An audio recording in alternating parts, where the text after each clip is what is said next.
my good from far but far from good tank is starting to really turn around now. So what I've done is I've gone and trimmed a lot of the fast growing plants. So at the back they were growing up and they were starting to grow onto the surface and stuff. So what you do is you just snip the top off and plant it at the front.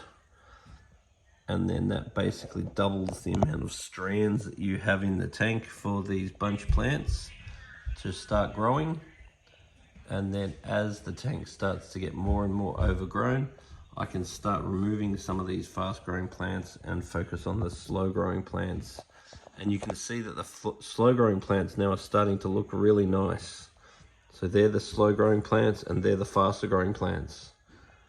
Now when I first set this tank up, I made the mistake of not getting around to putting any fast growing plants in. I only took home some slow growing plants, and every time I went to the shop to get fast growing plants, I didn't want to take any home because I didn't want to leave the shop with not enough stock.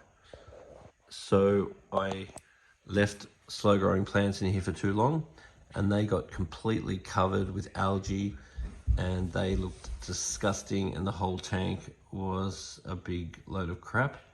So I did a bunch of water changes and I started adding fast growing plants to absorb the nutrients.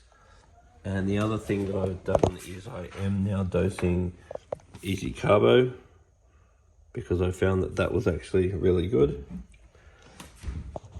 And now my tank's starting to look really cool. So once again, as your plants grow, you can snip them and move them. You can make a nice little forest.